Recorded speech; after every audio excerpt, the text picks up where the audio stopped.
A young man walked to his pastor one Sunday morning and said, "Great teacher,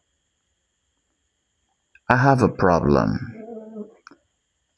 And the teacher said, "What is it?"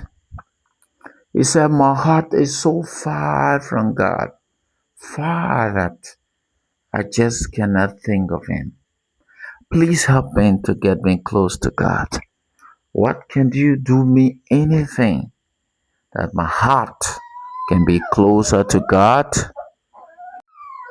The teacher said, the teacher looked a while and looked into his eyes and said, "What is worrying you is not what is getting to me.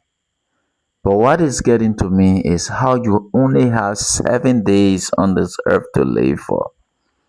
And the boy said, "What? 7 day, great teacher?"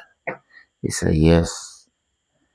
He said, "So what can I do to be closer to God? 7 days is little time enough to live for on this earth.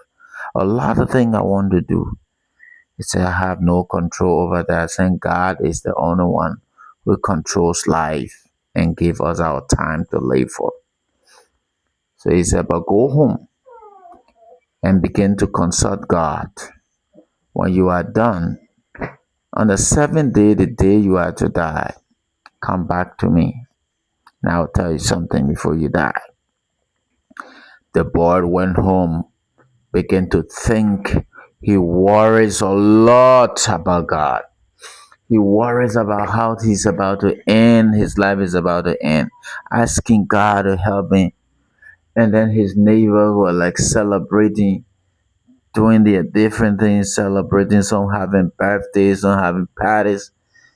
He just couldn't even go there. He said, "What do I have to even go to do? I've only have few more days left." And then he would have been worried and thinking of God. On the seventh day, early in the morning, he went to the master, the teacher. He said, "The day is here. You might not see me anymore.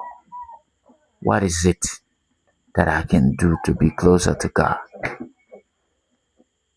He said, "So where is your mind now?" He said, "My mind is only on God right now. How He's going to receive me, on what condition."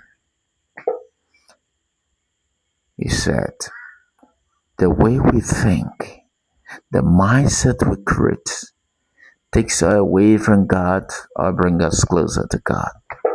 Think about God. Create a moment every time before you go to bed, before you wake up, and get God into your mind or your heads. You will always be close to Him." Ladies and gentlemen, have a wonderful time.